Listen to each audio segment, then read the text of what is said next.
ವಿಶೇಷ ಕಾರ್ಯಕ್ರಮಕ್ಕೆ ಸ್ವಾಗತ. ನಾನು ಸಬಾ ಹಕೀಂ. ಸದ್ಯದಲ್ಲಿ ರಾಜ್ಯದಲ್ಲಿ ರೈತರ ಪರಿಸ್ಥಿತಿಯನ್ನ ನೀವೆಲ್ಲರೂ ಕೂಡ ಗಮನಿಸ್ತಾ ಇದ್ದೀರಾ. ಬರ ಇದೆ, ಸರಿಯಾಗಿ ಮಳೆ ಬಂದಿಲ್ಲ, ಬೆಳೆ ಕೂಡ ಕೈಗೆ ಬರ್ತಾ ಇಲ್ಲ. ಇರುವಂತಹ ಬೆಳೆನೂ ಕೂಡ ರೈತ ಉಳಿಸ್ಕೊಳ್ಳೋದಕ್ಕೆ ಸಾಧ್ಯವಾಗ್ತಾ ಇಲ್ಲ. ಸಾಕಷ್ಟು ಸವಾಲುಗಳು ಎದುರಾಗ್ತಾ ಇದೆ. ಅದರಲ್ಲೂ ಕೂಡ ಈ ಕೊಬ್ಬರಿ ಬೆಳೆಗಾರರ ಸಮಸ್ಯೆ ಮಾತ್ರ ವಿಕೋಪಕ್ಕೆ ಹೋಗ್ತಾ ಇದೆ. ಈ ಬಗ್ಗೆ ಮಾತನಾಡೋದಕ್ಕೆ ನಮ್ಮ ಜೊತೆಗೆ ರೈತ ಮುಖಂಡ ಹಾಗೂ ಜೆಡಿಎಸ್ನ ಕಾರ್ಯಕರ್ತರಾಗಿರುವಂತಹ KT ಶಾಂತಕುಮಾರ್ ಅವರು ಸ್ಟುಡಿಯೋದಲ್ಲಿ ಇದ್ದಾರೆ. ಅವ್ರನ್ನ ಮಾತನಾಡ್ಸೋಣ. ಸರ್ ನಮಸ್ಕಾರ, ಕಾರ್ಯಕ್ರಮಕ್ಕೆ ಸ್ವಾಗತ. ನಮಸ್ತೆ. ಹೇಗಿದ್ದೀರಾ ಸರ್? ಚೆನ್ನಾಗಿದ್ದೀನಿ. ನಿಮ್ಮ ಜೊತೆ ಕೊಬ್ಬರಿ ಬೆಳೆಗಾರರ ಸಮಸ್ಯೆ ಬಗ್ಗೆ, ರೈತರ ಸಮಸ್ಯೆ ಬಗ್ಗೆ ಮಾತನಾಡೋದು ತುಂಬ ಇದೆ. ಆದರೆ ಮೊದಲಿಗೆ ನಮ್ಮ ವೀಕ್ಷಕರಿಗೆ ತಿಳಿಸ್ಕೊಡಿ, ಯಾರು KT ಶಾಂತಕುಮಾರ್ ಅಂತ? KT ಶಾಂತಕುಮಾರ್ ಒಬ್ಬ ಸಾಮಾನ್ಯ ಬಡ ಕುಟುಂಬದ ರೈತನ ಮಗ. ಓಕೆ. ನಾನು ತಿಪ್ಟೂರು ತಾಲೂಕಿನ ಕೊನೆಹಳ್ಳಿ ಗ್ರಾಮದನು. ನಾನು ವ್ಯಾಸಂಗ ಎಲ್ಲ ನಮ್ಮ ಕೊನೆಹಳ್ಳಿ ತಿಪ್ಟೂರಲ್ಲಿ ಮುಗಿಸ್ಕೊಂಡು ನಂತರ ಇಂಜಿನಿಯರಿಂಗ್ ಮಾಡಿದೆ. ನಾನು ಎಲ್ಲೋ ಒಂದು ಕಡೆ ನನ್ನ ಯಾವಾಗಲೂ ಒಂದು ಕಾನ್ಷಿಯಸ್ ಹೇಳೋದು, ಒಂದು ಸೋಷಿಯಲ್ ಸರ್ವೀಸ್ ಮಾಡಬೇಕು, ಸಾಮಾಜಿಕವಾಗಿ ದುಡಿಬೇಕು, ಸಾಮಾಜಿಕವಾಗಿ ಜನಗಳ ಜೊತೆ ತೋರಿಸ್ಕೋಬೇಕು ಅನ್ನೋದಕ್ಕೆ ಹಿನ್ನೆಲೆಯಲ್ಲಿ ನಾನು ಸಿವಿಲ್ ಸರ್ವಿಸ್ ಅಟೆಂಪ್ಟ್ ಮಾಡಿದೆ. 2 ವರ್ಷ IASಗೆ ಹೋಗಬೇಕು, ಸಿವಿಲ್ ಸರ್ವೆಂಟ್ ಆಗಬೇಕು, ಏನಾದರೂ ಒಂದು ಕೆಲಸ ಮಾಡಬೇಕು ಜನಗಳಿಗೆ ಅನ್ನೋದೊಂದು ಹಂಬಲ ಇತ್ತು. But unfortunately I could not proceed. ನಮ್ಮ ಮನೆಯ ಬ್ಯಾಕ್ಗ್ರೌಂಡ್ ಇರ್ಬೋದು, ಬಡ ಕುಟುಂಬದಲ್ಲಿ ಎಲ್ಲರನ್ನೂ ನಾವು ಸಪೋರ್ಟ್ ಮಾಡೋಕ್ಕಾಗಲ್ಲ. ಅಂಥ ಒಂದು ಸಂದರ್ಭದಲ್ಲಿ ನಾನು ಮತ್ತೆ being engineering graduate, so I was to continue my in the same profession. So ಅದಕ್ಕಾಗಿ ನಾನು ಸಾಫ್ಟ್ವೇರಲ್ಲಿ ಎಲ್ವೇಟ್ ಪ್ಯಾಕರ್ಡ್ ಅಂತ ಒಂದು ಕಂಪ್ನಿಯಲ್ಲಿ ಜಾಯ್ನ್ ಆಗಿ being A software worked as software engineer for at least around 7 to 8 years ಇದ್ದೆ. ನಂತರದಲ್ಲಿ ನಾನು ಸಿವಿಲ್ ಸರ್ವಿಸ್ ಆಗಲಿಲ್ಲ. ಅಟ್ಲೀಸ್ಟ್ ನಾನು ಈ ಬಿಸ್ನೆಸ್ ಕಂಟಿನ್ಯೂ ಮಾಡೋದು ಬದಲು, ನನಗೆ ಈ ಒಂದು ಸಾಫ್ಟ್ವೇರ್ ಕಂಟಿನ್ಯೂ ಮಾಡೋದು ಬದಲು ಅಟ್ಲೀಸ್ಟ್ ಒಂದು ಬಿಸ್ನೆಸ್ ಮಾಡಿ ನನಗೆ ಜನಗಳ ಜೊತೆ ಮತ್ತೆ ತೊಡಗಿಸ್ಕೊಳ್ಳೋಣ ಅನ್ನೋದೊಂದು ಯಾವಾಗಲೂ ಅದೇ ನನಗೆ ಕಾಡ್ತಾ ಇರೋದು. So I quit my job, ಇದಕ್ಕೆ ಬಿಸ್ನೆಸ್ ಪ್ರೊಫೆಷನಿಗೆ ಬಂದೆ. ಸೊ ನಂತರದಲ್ಲಿ ನಾನು ಜನಗಳ ಜೊತೆ ಇರಬೇಕು ಅನ್ನೋದಕ್ಕೆ ಸೋಷಿಯಲ್ ಸರ್ವಿಸ್ ಶುರು ಮಾಡಿದೆ. ಜನಗಳ ಜೊತೆ ಯಾವುದೇ ಕಷ್ಟ ಇರಲಿ, ಯಾವುದೇ ಸಂದರ್ಭದಲ್ಲಿ ಮೊದಲನೇದಾಗಿ ನಮ್ಮ ಹುಟ್ಟೂರಲ್ಲಿ, ನಮ್ಮ ತಾಲೂಕಲ್ಲಿ ಗುರುಸ್ಕೋಬೇಕು ಅಂತ, ಅಲ್ಲಿ ಜನಗಳಿಗೆ ನನ್ನ ಕಡೆಯಿಂದ ಏನಾದರೂ ಕಷ್ಟ ಸಂದರ್ಭದಲ್ಲಿ ಯಾವಾಗಲೂ ಅವರು ಭಾಗಿಯಾಗಿರಬೇಕು ಜೊತೆಯಲ್ಲಿ ನಿಂತ ಹಲವಾರು ಕಾರ್ಯಕ್ರಮಗಳನ್ನ, ಸಮಾಜ ಸೇವೆ ಕಾರ್ಯಕ್ರಮಗಳನ್ನ ಶುರು ಮಾಡಿದೆ. ಬಹುಶಃ ಅದೆಲ್ಲ ಒಂದು 10 ವರ್ಷದ ಹಿಂದ್ಗಡೆ ಒಂದು ಭೀಕರ ಬರಗಾಲ ಇತ್ತು. ಆವಾಗ ನೀರಿನ ಸಮಸ್ಯೆ ಇತ್ತು.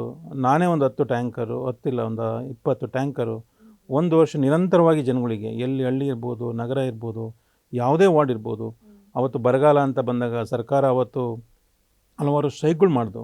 ನೀವು ಜನಗಳಿಗೆ ನೀವು ಬರಗಾಲ ಆಗಿದೆ, ಗೋಶಾಲೆಗಳು ತೆಗೀರಿ, ನೀರಿನ ಕೊರತೆ ಇದೆ, ನೀರನ್ನು ಕೊಡಿ ಅಂತಂದ್ರೂ ಸರ್ಕಾರ ತಲೆ ಕೆಡಿಸ್ಕೊಂಡಿಲ್ಲ. ಅಂಥ ಸಂದರ್ಭದಲ್ಲಿ ನಾನೇ ಗೋಶಾಲೆಗಳು ತೆಗೆದೆ. ಆಮೇಲೆ ಜನಗಳಿಗೆ ಅನುಕೂಲ ಆಗಬೇಕು. ಅವತ್ತೆಲ್ಲ ಬರ ಪರಿಸ್ಥಿತಿ ಇತ್ತು. ಅವತ್ತೆಲ್ಲ ಜನಗಳಿಗೆ ಯಾವುದೇ ಸಂದರ್ಭದಲ್ಲಿ ಏನೇ ಹೇಳಿದ್ರು ಅವತ್ತು ಬೋರ್ವೆಲ್ ಕೊರೆಸೋಕೊಳ್ಳೋದಿರ್ಬೋದು, ಅವತ್ತು ಬೇರೆ ಯಾವುದೇ ಇರ್ಬೋದು. ಆಮೇಲೆ ನಮ್ಮ ವಿದ್ಯಾರ್ಥಿಗಳು ಪಾಪ ಹಳ್ಳಿ ಜನ ನೋಡಿರ್ತಾರೆ, ಎಲ್ಲ ಬಡ ಕುಟುಂಬದಿಂದ ಬಂದಿರ್ತಾರೆ, ಅವರಿಗೆ ಎಲ್ಲ ವ್ಯಾಸಂಗ ಮಾಡ್ತಾರೆ. ಬಟ್ ಫ್ಯೂಚರಲ್ಲಿ ಏನು ಮಾಡಬೇಕು ಅನ್ನೋದು ಗೊತ್ತಾಗಲ್ಲ.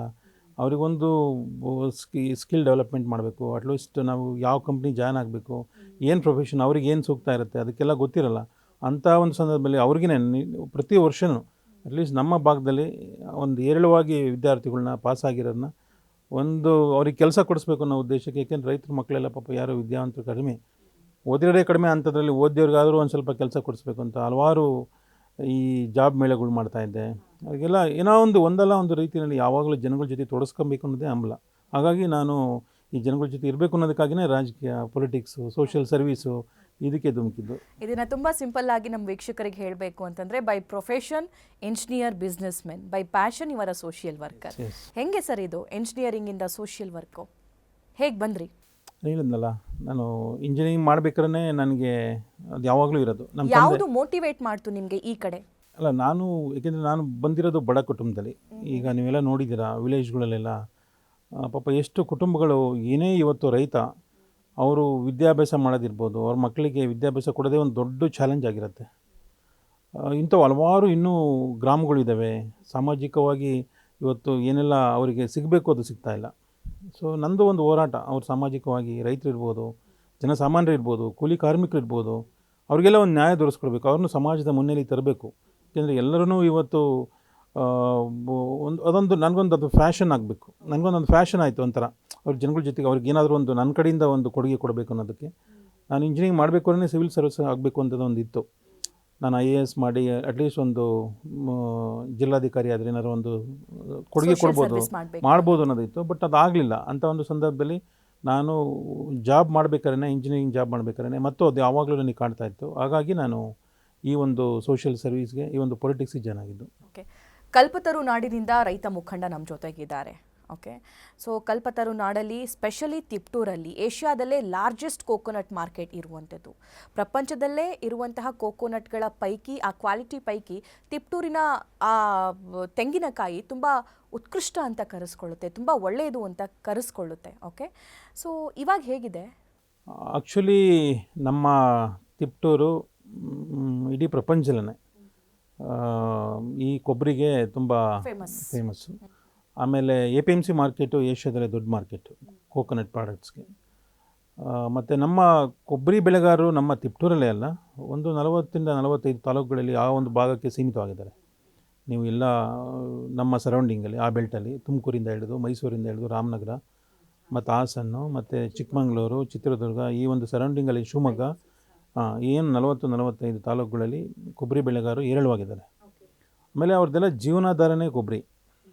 ಅವರು ದಿನನಿತ್ಯ ಅವರ ಜೀವನ ಮಾಡಬೇಕು ಅಂತಂದರೆ, ಮಕ್ಕಳನ್ನ ವಿದ್ಯಾಭ್ಯಾಸ ಮಾಡ್ಬೋದಿರ್ಬೋದು, ಅಥವಾ ಮಕ್ಕಳಿಗೆ ಮದುವೆ ಮಾಡೋದಿರ್ಬೋದು, ಅವರ ಜೀವನ ನಿರ್ವಹಣೆ ಮಾಡೋದೇ ಕೊಬ್ಬರಿ ನಂಬ್ಕೊಂಡೇ ಜೀವನ ಮಾಡೋದು.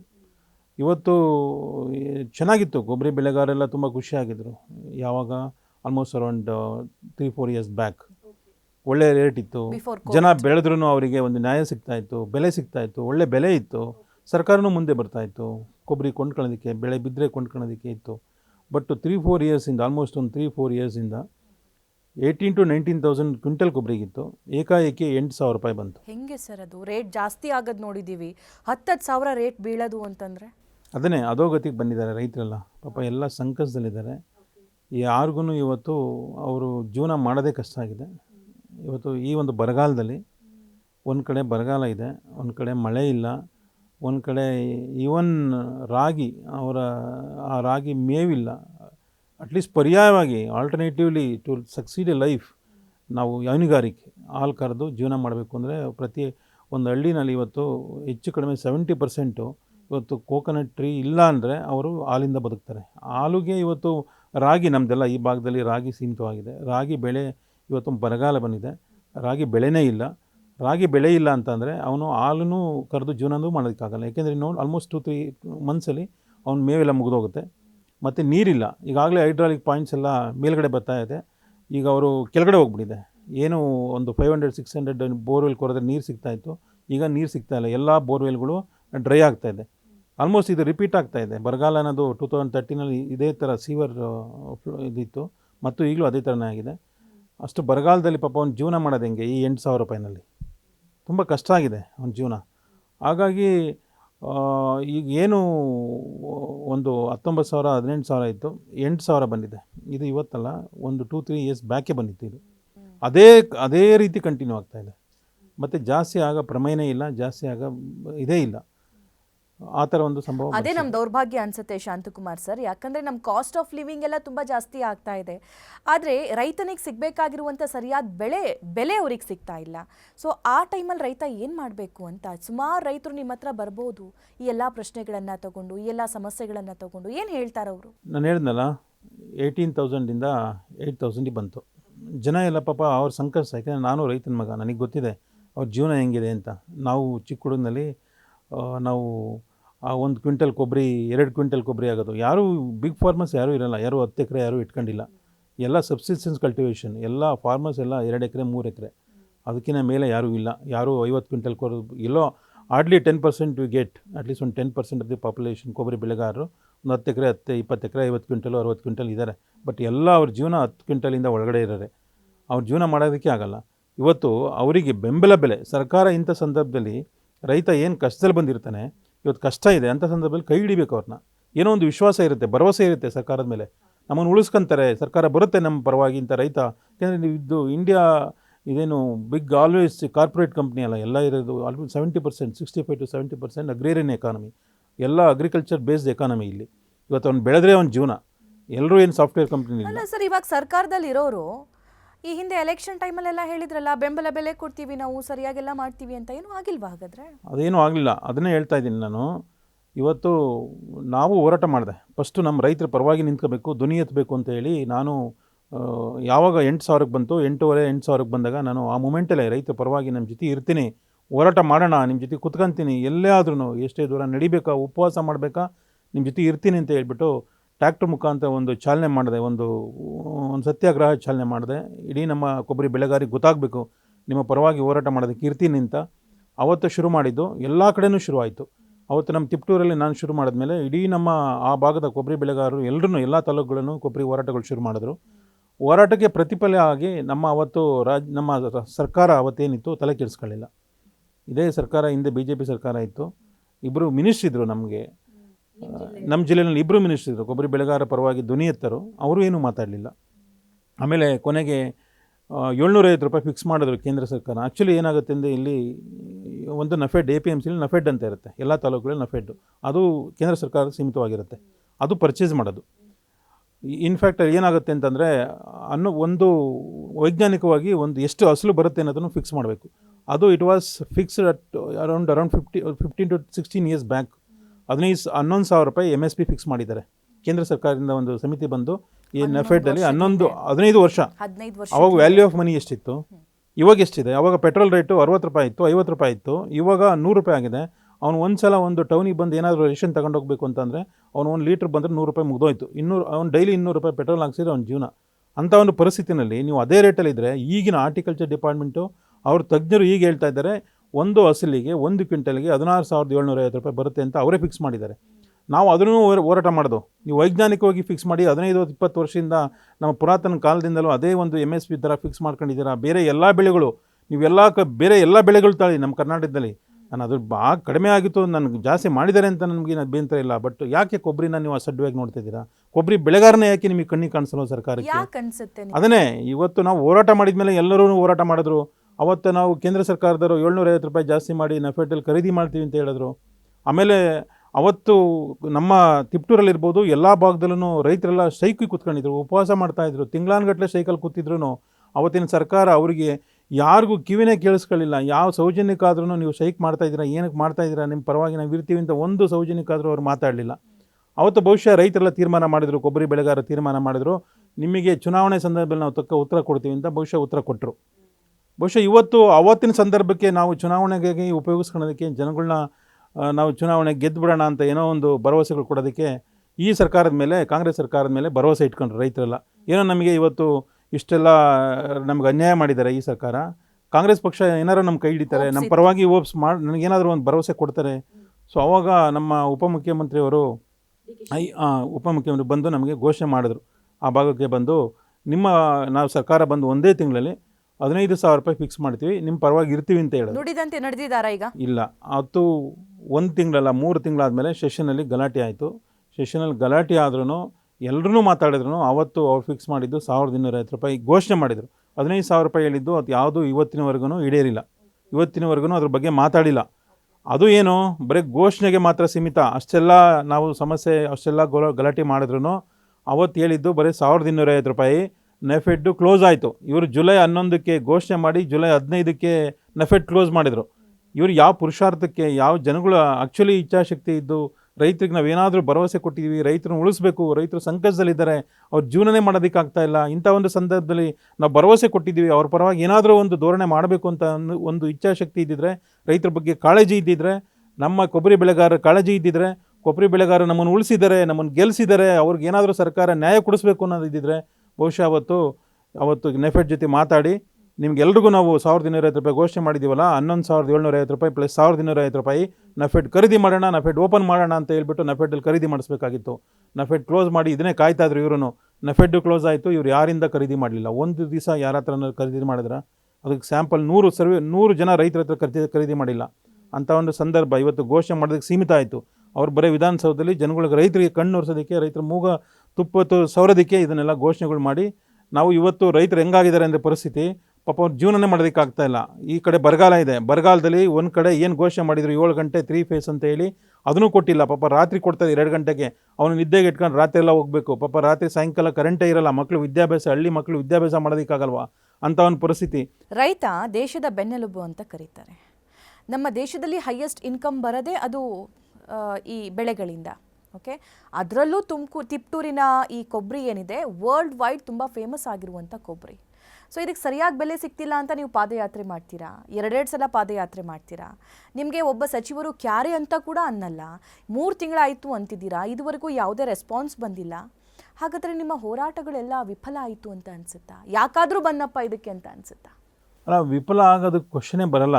ನನ್ನ ಹೋರಾಟನೇ, ನಾನು ಬಂದಿರೋದೇ ಜನಗಳಿಗಾಗಿ, ಜನಗಳ ಜೊತೆ ಹೋರಾಟ ಮಾಡೋದಕ್ಕೆ. ನಾನು ಇವತ್ತೆಲ್ಲ ಬಿಸ್ನೆಸ್ ಬಿಟ್ಟು ಅವ್ರ ಜೊತೆಯಲ್ಲಿ ಮಳೆ ಬಿಸಿಲು, ನಮ್ಮ ಮನೆಯವ್ರು ಹೇಳ್ತಾ ಇರ್ತಾರೆ, ಏನಕ್ಕೆ ಇಷ್ಟೊಂದೆಲ್ಲ ನೀವು ಏನೋ ಹೆಂಗೋ ಬೆಂಗಳೂರಲ್ಲಿ ಆರಾಮಲ್ಲಿ ಬಿಸ್ನೆಸ್ ಮಾಡ್ಕೊಂಡಿರ್ಬೋದು ಅಂತ. ಬಟ್ ನಾನು ಹುಟ್ಟಿರೋದೇ ಜನಗಳಿಗಾಗಿ, ಜನಗಳ ಪರವಾಗಿ, ರೈತರ ಪರವಾಗಿ. ಹಾಗಾಗಿ ಯಾವುದೇ ಸಂದರ್ಭದಲ್ಲಿ ಮಳೆ ಇರಲಿ ಬಿಸಿಲಿರಲಿ ಅವ್ರಿಗೆ ನ್ಯಾಯ ದೊರಕಿಸ್ಕೊಡ್ಬೇಕು ಅನ್ನೋದೇ ನಮ್ಮ ಉದ್ದೇಶ. ಶಾಂತಕುಮಾರ್ ಅವ್ರಿಗೆ ಯಾವತ್ತಾದರೂ ಅನಿಸಿದೆಯಾ, ನಾನು ಸಾಫ್ಟ್ವೇರ್ನಲ್ಲಿ ಇದ್ದಿದ್ದರೆ ಅಥವಾ ಬಿಸ್ನೆಸ್ ಮ್ಯಾನ್ ಆಗಿ ಇನ್ನೂ ಮುಂದುವರ್ಕೊಂಡು ಹೋಗಿದ್ದಿದ್ರೆ ಆರಾಮಾಗಿ AC ರೂಮಲ್ಲಿ ಇದ್ಕೊಂಡು AC ಕಾರಲ್ಲಿ ಓಡಾಡಿಕೊಂಡು ಬೇರೆ ಬೇರೆ ದೇಶಗಳಲ್ಲಿ ಫಾರಿನ್ ಟೂರ್ ಮಾಡ್ಕೊಂಡಿರಬಹುದಾಗಿತ್ತು. ಸೊ ಅದನ್ನು ಬಿಟ್ಬಿಟ್ಟು ನಾನು ಇದೇನಿದು ರೋಡಲ್ಲೆಲ್ಲ ಓಡಾಡ್ತಾ ಇದ್ದೀನಿ, ನನಗೆ ಯಾರು ನೋಡ್ತಾ ಇಲ್ವಲ್ಲ, ಅಟೆನ್ಷನ್ ಸಿಗ್ತಾ ಇಲ್ವಲ್ಲ ಅಂತ ಅನಿಸಿದೆಯಾ ಯಾವತ್ತಾದರೂ? ಅಲ್ಲ, ಅದು ಅನಿಸೋದಕ್ಕೆ ಕ್ವಶನೇ ಬರಲ್ಲ. ಯಾಕೆಂದರೆ ನಾನು ಇಟ್ಸ್ ಮೈ ಫ್ಯಾಷನ್ ಅಂತಂದರೆ ನನಗೆ ಜನಗಳ ಜೊತೆ ಇರಬೇಕು ಅನ್ನೋದೇ ನನ್ನ ಒಂದು ಹಂಬಲ. ಅವ್ರಿಗಾಗಿ ನ್ಯಾಯ ದೊರಕಿಸ್ಕೊಡ್ಬೇಕು, ಅವ್ರಿಗಾಗಿ ಸೇವೆ ಮಾಡಬೇಕು. ಇವತ್ತು ಗೊತ್ತಿಲ್ಲ, ನಾನು ಚುನಾವಣೆ ಸಂದರ್ಭದಲ್ಲಿ ಇವತ್ತೂ ಜನ ಕಷ್ಟ ಅಂದರೆ ನನಗೆ ಕೆಲಸ ಇಲ್ಲ, ನನಗೇನಾದರೂ ಕೆಲಸ ಕೊಡಿಸಿ, ನನಗೆ ಅದು ನಮ್ಮ ಮಕ್ಕಳಿಗೆ ಮದುವೆ ಮಾಡಬೇಕು, ನಮಗೇನಾದರೂ ಮನೆ ಕಟ್ಟೋದಕ್ಕೆ ದುಡ್ಡಿಲ್ಲ, ನಮಗೆ ಕಷ್ಟ ಇದೆ ಅಂತಂದರೆ ಜನ ನನ್ನ ಕೇಳ್ತಾರೆ. ಇವತ್ತು ಗೆದ್ದಿರೋರನ್ನ ಕೇಳ್ತಾರೋ ಹಂಗೆ ಗೊತ್ತಿಲ್ಲ. ಅವರಂತೂ ಸ್ಪಂದಿಸಿದ ಜವಮಾನನೇ ಇಲ್ಲ. ಜನಗಳಿಗೆ ಏನೋ ಒಂದು ರಾಜಕಾರಣದಲ್ಲಿ ಇದ್ದರು ಗೆದ್ದರು, ಬಟ್ ನಿಜವಾಗ್ಲೂ ಹೋರಾಟ ಮಾಡ್ತಾಯಿದ್ದೆ. ಅದು ಏನೋ ಸೋತಿರ್ಬೋದು, ನಿಜವಾಗ್ಲೂ ಜನಗಳ ಜೊತೆಗೆ ಜನಗಳಿಗಾಗಿ ನಾನು ಸೇವೆ ಮಾಡಬೇಕು ಅನ್ನೋದೇ ನಮ್ಮ ಹಂಬಲ. ಅದು ಬಿಟ್ಟರೆ ಬೇರೆ ಯಾವುದೂ ಇಂಟೆನ್ಷನೇ ಇರಲಿಲ್ಲ. ಹಾಗಾಗಿ ನನಗೆ ಬೇಜಾರ ಕ್ವಶನ್ನೇ ಬರಲ್ಲ. ನಾನು ಅದನ್ನು ದಟ್ಸ್ ಟ್ರೂ. ನಾನು ಪೀಪಲ್ ವುಡ್ ಹ್ಯಾವ್ ಥಿಂಕ್ ನನಗೆ if Shantakumar had such a things in doing business everything, so why would you come here? ನಾನು if I had rather I opted for business I would have Sameer. But ನಾನು I wanted to be with people, I wanted to be giving a ಒಂದು ನ್ಯಾಯ ದೊರಕಿಸ್ಕೊಡ್ಬೇಕು ಅನ್ನೋದೇ ನನ್ನ ಉದ್ದೇಶ. ಹಾಗಾಗಿ ಜನಗಳ ಜೊತೆ ಫೈಟ್ ಮಾಡ್ತಾಯಿದ್ದೀನಿ. ಅವ್ರಿಗೆ ನ್ಯಾಯ ಸಿಗೋ ತನಕ ಫೈಟ್ ಮಾಡ್ತೀನಿ. ಇವಾಗಲೂ ಹೇಳ್ತೀನಿ, ರೈತರಿಗೆ ಇವತ್ತು ನ್ಯಾಯ ಸಿಕ್ಕಿಲ್ಲ, ನಮ್ಮ ಹೋರಾಟ ವಿಫಲ ಆಗಿಲ್ಲ, ಹೋರಾಟ ಮಾಡೋಣ, ಇನ್ನೂ ದೊಡ್ಡ ಮಟ್ಟದಲ್ಲಿ ಹೋರಾಟ ಮಾಡೋಣ, ಉಪವಾಸ ಇರಲಿ ಇವತ್ತು. ಏಕೆಂದರೆ ನಮಗೆಲ್ಲ ಇವತ್ತು ಎಲ್ಲೋ ಒಂದು ಕಡೆ ರೈತರದ್ದು ಸಮಸ್ಯೆ ಇದೆ. ನಾನು ಅದನ್ನೇ ರೈತರಿಗೂ ಹೇಳ್ತಾ ಇರ್ತೀನಿ. ಒಂದು ಕಡೆ ಸರ್ಕಾರ ಎಡವಟ್ಟಾಗಿದೆ, ಒಂದು ಕಡೆ ರೈತರು. ಏಕೆಂದರೆ ಕೊಬ್ಬರಿ ಇವತ್ತು ಲಾಸ್ಟ್ ಟೈಮ್ ಎಲ್ಲ ಮಳೆ ಜಂಬ ಹಸಿ ಇತ್ತು. ಹಸಿ ಇದ್ದಾಗ ಏನು ಮಾಡಿದ್ರು, ಅವ್ರು ಒಂದು ಸ್ವಲ್ಪ ಚೆನ್ನಾಗಿ ಡ್ರೈ ಮಾಡಿ ಅದನ್ನು ಕೋಕೋನಟ್ ಹಾಕಬೇಕಾಗಿತ್ತು. ಎಲ್ಲೋ ಒಂದು ಕಡೆ ತಿಪ್ಟೂರಿನಲ್ಲಿ ಹಸಿ ಬಂದಾಗ ಅಲ್ಲಿ ಒಂದು ಸ್ವಲ್ಪ ನೆಗೆಟಿವ್ ಥಾಟ್ಸ್ ಬಂತು ಎಲ್ಲ ಜನ. ವರ್ಲ್ಡ್ ಮಾರ್ಕೆಟಲ್ಲಿ ಕೊಬ್ಬರಿ ಬೆಳೆ ತಿಪ್ಟೂರಲ್ಲಿ ಏನೋ ಒಂದು ಸ್ವಲ್ಪ ಹಸಿ ಆಗಿದೆ, ಸೊ ಏನೋ ಸಮಸ್ಯೆ ಆಗಿದೆ, ಕೊಬ್ಬರಿ ಕ್ವಾಲಿಟಿ ಸರಿ ಇಲ್ಲ ಅನ್ನೋದು ಒಂದು ಡಿಮ್ಯಾಂಡ್ ಕಡಿಮೆ ಆಯಿತು. ಎರಡನೇದು, ನಮ್ಮ ಗೌರ್ಮೆಂಟ್ ಇವತ್ತು ಎಲ್ಲ ಬೇರೆ ಕಂಟ್ರೀಸಿಂದ ಜಾಸ್ತಿ ಇಂಪೋರ್ಟು ಇದೆ. ಆಮೇಲೆ ನಮ್ಮ ಕಂಟ್ರಿಯಿಂದ ಬೇರೆ ಕಡೆ ಬೇರೆ ಉತ್ಪನ್ನಗಳು ಮಾಡಬೇಕು. ಯಾಕಂದರೆ ಕೊಬ್ಬರಿನಲ್ಲಿ ಏನೆಲ್ಲ ಮಾಡ್ಬೋದು, ಎಲ್ಲದೂ ಇದೆ. ಹೌದು, ಎಲ್ಲದೂ ಇದೆ. ಆದ್ರೂ ನಮ್ಮ ಕಡೆ ಈಗ ಬೇರೆ industry, small scale industry open ಮಾಡೋಕ್ಕೆ ಸಬ್ಸಿಡೈಸ್ ದರದಲ್ಲಿ ಫ್ಯಾಕ್ಟ್ರೀಸ್ ಓಪನ್ ಮಾಡೋದಕ್ಕೆ, ಅದ್ರ ಪೂರಕವಾದ ಒಂದು ಅಲ್ಲಿ ಕಚ್ಚಾ ವಸ್ತು ಸಿಗುತ್ತೆ, ಅದಕ್ಕೆ ಒಂದು ಮ್ಯಾನುಫ್ಯಾಕ್ಚರ್ ಮಾಡೋದಕ್ಕೆ, ಅದನ್ನು ಉಪಯೋಗಿಸ್ಕೊಂಡು ಡಿಮ್ಯಾಂಡ್ ಕ್ರಿಯೇಟ್ ಮಾಡೋದಕ್ಕೆ, ಮತ್ತು ಇಲ್ಲಿ ಈ ಪ್ರಾಡಕ್ಟ್ಸ್ನ ಉತ್ಪನ್ನಗಳು ಏನೇನೆಲ್ಲ ನಾವು ಸರ್ಕಾರ ಒಂದು ಅವ್ರ ಪೂರಕವಾಗಿ ಇರೋವಂಥ ಒಂದು ಪ್ರಾಡಕ್ಟ್ಗಳಿಗೆ ಸಹಕಾರ ಮಾಡಿ ಇಂಡಸ್ಟ್ರಿಗಳಿಗಿರ್ಬೋದು, ಅದನ್ನು ಮಾರ್ಕೆಟಿಂಗ್ ಮಾಡೋದಕ್ಕೆ. ಆರ್ಟಿಕಲ್ಚರ್ ಏನು ಗೊತ್ತಿಲ್ಲ, ತೋಟಗಾರಿಕೆ ಇಲಾಖೆ ಅಂತ ಇರ್ತವೆ, ಏನು ಕೆಲಸ ಮಾಡಲ್ಲ. ಇವತ್ತೆಲ್ಲ ಪಾಪ ಎಲ್ಲ ರೋಗಗಳು ಬರ್ತಾ ಇದ್ದಾವೆ, ಉಸಿ ರೋಗ ಬರ್ತಾ ಇದ್ದಾವೆ, ಎಲ್ಲ ಸೊಳ್ಳೆಗಳು ಹಂಗೆ ಬಿದ್ದೇ ಹೋಗ್ತಾ ಇದ್ದಾವೆ. ಪಾಪ ಬಡವರು ಮತ್ತೆ ಅತಿ ಗಿಡಗಳು ಕೊಡೋದು, ಮತ್ತೆ ಅವ್ರಿಗೆ ಹುಮ್ಮಸ್ ಕೊಡೋದು, ಮತ್ತೆ ಬೆಳೀರಿ ಗಿಡಗಳು ಹಾಕಿ, ಅವ್ರಿಗೆ ಆ ಒಂದು ತೋಟಗಾರಿಕೆ ಇಲಾಖೆ ಆರ್ಟಿಕಲ್ಚರ್ ಡಿಪಾರ್ಟ್ಮೆಂಟಿಂದ ಪೂರಕವಾದ ಇನ್ಫಾರ್ಮೇಷನ್ ಯಾವುದೂ ಇರಲ್ಲ. ಆ ಥರ ಒಂದು ಸಫರ್ ಆಗಿದೆ. ಹಾಗಾಗಿ ಎಲ್ಲ ವಿದ್ಯಲ್ಲೂ ಪಾಪ ಕೊಬ್ಬರಿ ಬೆಳೆಗಾರರು ಇವತ್ತು ನೊಂದೋಗಿದ್ದಾರೆ. ಅವ್ರಿಗೆ ಆ ಥರ ಒಂದು ಉತ್ತೇಜನಗಳು ಸಿಗ್ತಾ ಇಲ್ಲ. ಸೊ ಆ ವಿದ್ಯೆಯಲ್ಲಿ ಪಾಪ ಎಲ್ಲರೂ. ಸರ್, ಇವಾಗ ಈ ರೈತರಿಗೆ ಬೆಳೆಗಾರರಿಗೆ ಉತ್ತೇಜನ ನೀಡಬೇಕು ಅಂತಂದರೆ ಏನೇನು ಆಗಬೇಕು ಸರ್? ನಾನು ಹೇಳ್ದಂಗೆ ಫಸ್ಟು ನಮ್ಮ ಕೊಬ್ಬರಿನ ಎಕ್ಸ್ಪೋರ್ಟಿಗೆ ತುಂಬ ಉತ್ತೇಜನ ಕೊಡಬೇಕು ನಮ್ಮ ಎಲ್ಲ ವರ್ಲ್ಡ್ ಮಾರ್ಕೆಟಲ್ಲಿ. ಸೊ ಯಾಕೆಂದರೆ it was considered to be a good quality product ಕೊಬ್ಬರಿ. ಅದನ್ನು ನಾವು ಎಲ್ಲ ಕಡೆನೂ ಎಕ್ಸ್ಪೋರ್ಟ್ ಓರಿಯೆಂಟೆಡ್ ಎಕ್ಸ್ಪೋರ್ಟ್ ಮಾಡೋದಕ್ಕೆ ಉತ್ತೇಜನ ಕೊಡಬೇಕು, ಸಬ್ಸಿಡೈಸ್ ದರದಲ್ಲಿ ಎಕ್ಸ್ಪೋರ್ಟ್ ಮಾಡೋದಕ್ಕೆ ಕೊಡಬೇಕು. ಆಮೇಲೆ ಉತ್ಪನ್ನಗಳನ್ನ ಬೇರೆ ಬೇರೆ ವಿಧದಲ್ಲಿ, ಕೊಬ್ಬರಿ ಎಣ್ಣೆನೂ ನಾವು ಈಗ ಹೆಚ್ಚು ಕಡಿಮೆ ಮಂಗಳೂರು ಕೇರಳ ಭಾಗದಲ್ಲಿ ಉಪಯೋಗ ಮಾಡ್ತಾರೆ. ಸೊ ಅದರಿಂದ ನಾವು ಅಡಿಗೆಗೆ ಅದನ್ನೆಲ್ಲ ತುಂಬ ಟೇಸ್ಟಿ, ಅದು ಟೇಸ್ಟಿ ಫುಡ್ಸ್ ಆ ಕಡೆ ಎಲ್ಲ, ಅದನ್ನು ಎಲ್ಲ ಆಲ್ ಓವರ್ ಇಂಡಿಯಾದಲ್ಲೂ ಈ ಒಂದು ಕೊಬ್ಬರಿ ಎಣ್ಣೆನ, ಯಾಕೆಂದರೆ ಬೇರೆವೆಲ್ಲ ನಿಮ್ಮ ಮಿಕ್ಸರ್ಸ್ ಇರುತ್ತೆ. ಕೊಬ್ಬರಿ ಎಣ್ಣೆ, ಪ್ಯೂರ್ ಕೊಬ್ಬರಿ ಎಣ್ಣೆ ಇಟ್ಸ್ ವೆರಿ ಗುಡ್ ಫಾರ್ ಒಂದು ಹೆಲ್ತಿ ಇದಕ್ಕೆ. ಹಂಗಾಗಿ ಅದನ್ನೂ ಒಂದು ಎಲ್ಲ ಭಾಗಕ್ಕೂ, ಎಲ್ಲ ದೇಶದಲ್ಲಿ ಎಲ್ಲ ಭಾಗಗಳಿಗೂ ಮತ್ತು ಎಲ್ಲ ವಿಧದ ತಯಾರಿಕೆಗೂ, ಅಡುಗೆ ತಯಾರಿಕೆಗೆ ಜನರಲ್ಲಿ ಜಾಗೃತಿ ಮೂಡಿಸೋದಕ್ಕೆ. ಹೌದು, ಬೆಂಬಲ ಬೆಲೆ ಫಸ್ಟು. ಅದು ನಮ್ಮ ಹೋರಾಟನೇ ಅದು. ಬೆಂಬಲ ಬೆಲೆಗಾಗಿ ಹೋರಾಟ. ಇವತ್ತು ನಮ್ಮ ಹೋರಾಟ ಇದನ್ನೇ. ಇವತ್ತು ಡಿ ಕೆ ಶಿವಕುಮಾರ್ ಏನು ಹೇಳಿದರೆ 15,000 ಅದು ಆಗಲೇಬೇಕು. ಇವತ್ತು ನಮ್ಮ ಕುಮಾರಣ್ಣವರು ಹೇಳ್ತಾ ಇದ್ರು, ಮೊನ್ನೆ ಸೆಷನ್ ಆದಮೇಲೆ ಬೆಳಗಾಂ ಸೆಷನಲ್ಲಿ ಹೇಳ್ತಾ ಇದ್ರು, ನಾವು ಕೊಬ್ಬರಿ ಬೆಳೆಗೆ ನೀವು 15,000 ರೂಪಾಯಿ ಏನು ನೀವು ವಾಗ್ದಾನ ಮಾಡಿದ್ರಿ 15,000 ಜನಗಳಿಗೆ ಕೊಡಲೇಬೇಕು. ನೀವು ಕುಮಾರಸ್ವಾಮಿ ಅಂದಾಗ ಅದಕ್ಕೆ ನಾವು ಪಾದಯಾತ್ರೆನೂ ಮಾಡ್ತೀನಿ ಅಂತ ಅವ್ರು ಹೇಳಿದ್ದಾರೆ. ಪಾಪ ಈ ಒಂದು ಅವ್ರಿಗೆ ಈಗಾಗಲೇ ಇದು ನೀವು ಕುಮಾರಸ್ವಾಮಿ ಅಂದಾಗ ನೆನಪಾಯ್ತು ನನಗೆ. ಸೊ ಅವರು ಯಾತ್ರೆಗಳನ್ನ ಹೊರಡೋದು ಅಥವಾ ಇದನ್ನೆಲ್ಲ ಪ್ಲಾನ್ ಮಾಡ್ಕೊಂಡಿರ್ತಾರೆ. ಮೊನ್ನೆ ತಾನೇ ಹೇಳ್ತಿದ್ರು ಅವರು, ತುಮಕೂರಿಂದ ಮತ್ತೊಂದ್ಸಲ ನಾನು ಪಾದಯಾತ್ರೆ ಶುರು ಮಾಡ್ತೀನಿ ಈ ರೈತರ ಎಲ್ಲಾ ಸಮಸ್ಯೆಗಳ ಪಟ್ಟಿಯನ್ನ ಹಿಡ್ಕೊಂಡು ಅಂತ. ಸೊ ತಿಪ್ಟೂರಿಂದ ನೀವು ಕೂಡ ಅದರಲ್ಲಿ ಭಾಗಿಯಾಗ್ತಿದ್ದೀರಾ. ಆ ಹೋರಾಟ ಅದು ಆ ಪಾದಯಾತ್ರೆ ಹೇಗಿರುತ್ತೆ ಅಂತ ಅಲ್ಲ, ಏನೆಲ್ಲ ಅಜೆಂಡಾ ಕುಮಾರಣ್ಣರಿಗೆ ಹೇಳಿದ್ದಾರೆ. ನಮ್ಮದು ಉದ್ದೇಶ, ಅವರು ಕುಮಾರಣ್ಣರು ಹೇಳಿರೋದು, ನೀವು ಇವತ್ತು ಸರ್ಕಾರ ಏನು ವಾಗ್ದಾನ ಮಾಡಿದರೆ 15,000 ಜನಗಳಿಗೆ ತಲುಪಿಲ್ಲ, ಯಾವ ಒಂದು ರೂಪಾಯಿನೂ ತಲುಪಿಲ್ಲ ಬಿಡಿ, ಇವತ್ತಿನವರೆಗೂ ಯಾರಿಗೂ ಕೊಟ್ಟಿಲ್ಲ. ಅವ್ರು 1,250 ರೂಪಾಯಿ ಘೋಷಣೆ ಮಾಡಿದ್ರು, ಅದು ಸುಮ್ಮನೆ ಸೀಮಿತ, ಘೋಷಣೆಗೆ ಸೀಮಿತ, ಯಾರಿಗೂ ಕೊಟ್ಟಿಲ್ಲ. ಆಮೇಲೆ ಇವತ್ತು 15,000 ನೀವು ವಾಗ್ದಾನ ಮಾಡಿರೋದು ಪ್ರತಿಯೊಬ್ಬ ಕೊಬ್ಬರಿ ಬೆಳೆಗಾರರು ತಲುಪಬೇಕು. ಅದನ್ನು ತಲುಪೋದಕ್ಕೆ ಬೇಕಾದ್ರೆ ಅವರು ಡೆಲ್ಲಿಗೆ ಹೋಗೋದಕ್ಕೂ ಅವರು ತಯಾರಿದ್ದಾರೆ. ಇವತ್ತು ನೆಫೆಡ್ ಓಪನ್ ಮಾಡಿಸ್ಬೇಕು. ನೀವು ಸುಮ್ಮನೆ ಘೋಷಣೆ ಮಾಡೋದಲ್ಲ, ಕೋರ್ಡಿನೇಟ್ ಮಾಡಿ ವಿತ್ ನೆಫೆಡ್ ಇರ್ಬೋದು, ಕೇಂದ್ರ ಸರ್ಕಾರ ಜೊತೆಯಲ್ಲಿ 15,000 ಘೋಷಣೆ ಆದರೆ ನೀವು ಅಲ್ಲಿ ನೀವು ನೆಫೆಡಲ್ಲಿ 15,000 ರೂಪಾಯಿ ಖರೀದಿ ಮಾಡಿದ್ರೆ ಡೆಫಿನೆಟ್ಲಿ ಆ ರೇಟು ನಿಮಗೆ 15,000 ರಿಂದ 17,000 ರೂಪಾಯಿ ಮತ್ತೆ 19,000 ಬರೋದ್ರಲ್ಲಿ ಯಾವುದೇ ಸಂದೇಹ ಇಲ್ಲ. ಸರ್, ಇವಾಗ ಕುಮಾರಸ್ವಾಮಿ ಅಂದ ತಕ್ಷಣ ನೆನಪಾಯಿತು. ಇವಾಗ ನಿಮ್ಮ ಪಕ್ಷ BJP ಜೊತೆ ಮೈತ್ರಿ ಮಾಡ್ಕೊಂಡಿದೆ. MP ಎಲೆಕ್ಷನ್ ಬೇರೆ ಹತ್ತಿರ ಬರ್ತಾ ಇದೆ. ಏನಾದರೂ ಯೋಚನೆ ಮಾಡಿದ್ದೀರಾ? ಅಲ್ಲ, ಕೊಬ್ಬರಿ ಬೆಳೆಗಾರರಿಗೆ ನಾವು ಯಾವಾಗಲೂ, ಯಾಕೆಂದರೆ ಕಲ್ಪತ್ತೂರು ನಾಡು ಕೊಬ್ಬರಿ ಬೆಳೆಗಾರ ನಾಡು. ಕೊಬ್ಬರಿ ಬೆಳೆಗಾರರು ಹಲವಾರು ಸಂಕಷ್ಟದಲ್ಲಿದ್ದಾರೆ. ಈಗಾಗಲೇ ಹೋರಾಟಗಳು ಮಾಡಿದ್ದೀನಿ, ಮಾಡ್ತಲೇ ಇದ್ದೀನಿ. ಇವತ್ತಲ್ಲ, 2 ವರ್ಷದಿಂದ ನಿರಂತರವಾಗಿ, 2-3 ವರ್ಷದಿಂದ, 10 ವರ್ಷದಿಂದ ನಿರಂತರವಾಗಿ ಸೇವೆಯಲ್ಲಿದ್ದೀನಿ. 10 ವರ್ಷದಿಂದ ನಿರಂತರವಾಗಿ ಯಾವುದೇ ಬೆಳೆಗಾರರಿಗೆ, ಸಾಮಾನ್ಯ ಜನರಿಗೆ ಅನ್ಯಾಯ ಆದಾಗ ಅವ್ರ ಜೊತೆ ಹೋರಾಟಕ್ಕೆ ನಿಂತಿದ್ದೀನಿ. ನನ್ನ ಇದನ್ನೇ ಹೋರಾಟ, ಅವ್ರ ಜೊತೆ ಹೋರಾಟಗಾರ. ಹಾಗಾಗಿ ಅವರಿಗೆ ನಾನು ಅನುಕೂಲ ಮಾಡಬೇಕು ಅಂತಂದರೆ ಎಲ್ಲೋ ಒಂದು ಕಡೆ ನಮಗೂ ಒಂದು ಪವರ್ ಬೇಕು. ಆಮೇಲೆ ಕುಮಾರಣ್ಣ ಈಗಾಗಲೇ ಒಳ್ಳೆಯ ವಾತಾವರಣ ಇದೆ ಸರ್ಕಾರದಲ್ಲಿ. ಎಲ್ಲೋ ಒಂದು ಕಡೆ ನಮ್ಮ ಹಿಂದೂ ರಾಷ್ಟ್ರ, ಅದಕ್ಕೆ ಒಂದು ಇಂಟಿಗ್ರಿಟಿ ಕಾಪಾಡೋದಕ್ಕೆ, ಅದು ರಕ್ಷಣೆ ಕೊಡೋದಕ್ಕೆ ಒಬ್ಬ ಸಮರ್ಥ ನಾಯಕ ಬೇಕು. ಮೋದಿಯವರು ಮತ್ತೆ ಪ್ರೈಮ್ ಮಿನಿಸ್ಟರ್ ಆದ್ರೇ ದೇಶ ಮುನ್ನಡೆಸೋದಕ್ಕೆ ಸಾಧ್ಯ. ಯಾಕೆಂದರೆ ನೀವೆಲ್ಲ ನೋಡಿದ್ದೀರಾ, ಓಲೈಕೆ ರಾಜಕಾರಣಗಳು, ತುಷ್ಟೀಕರಣ ರಾಜಕಾರಣಗಳು ಯಾಕೆಂದರೆ ನಾವು ಇಡೀ ವರ್ಲ್ಡಲ್ಲಿ ಹಿಂದೂ ಅಂತಂದರೆ ನಮ್ಮ ಇಂಡಿಯಾದಲ್ಲೇ this is the only country where else will go, survival is the air only. ಈಗಾಗಲೇ ನೋಡಿಬಿಟ್ಟಿದ್ದೀವಿ, 2-3 ಬಾರಿ ನಮ್ಮನ್ನು ಆಳಿದ್ದಾರೆ ಬೇರೆಯವರೆಲ್ಲ.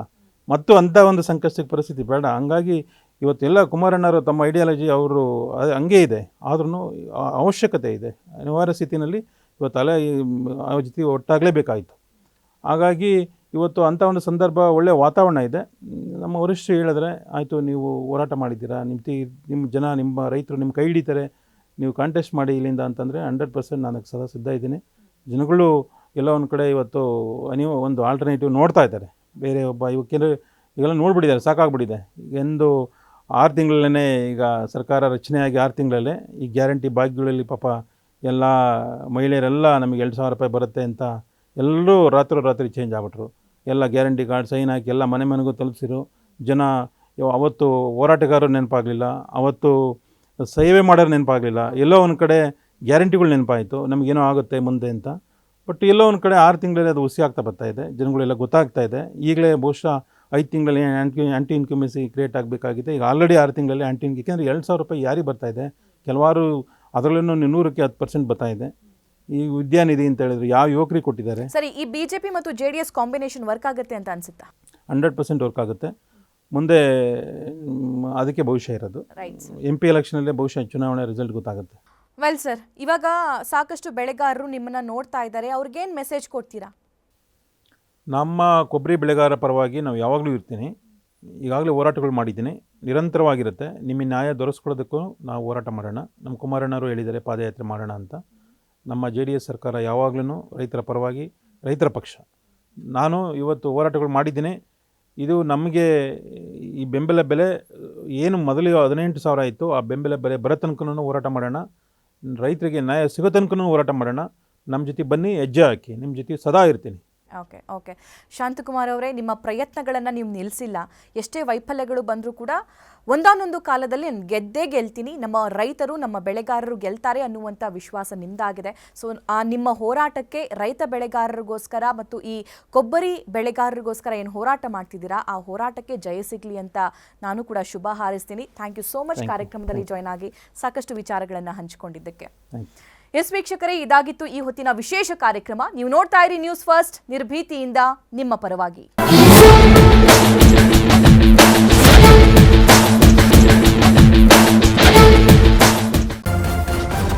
ನ್ಯೂಸ್ ಫಸ್ಟ್, ನಿರ್ಭೀತಿಯಿಂದ ನಿಮ್ಮ ಪರವಾಗಿ.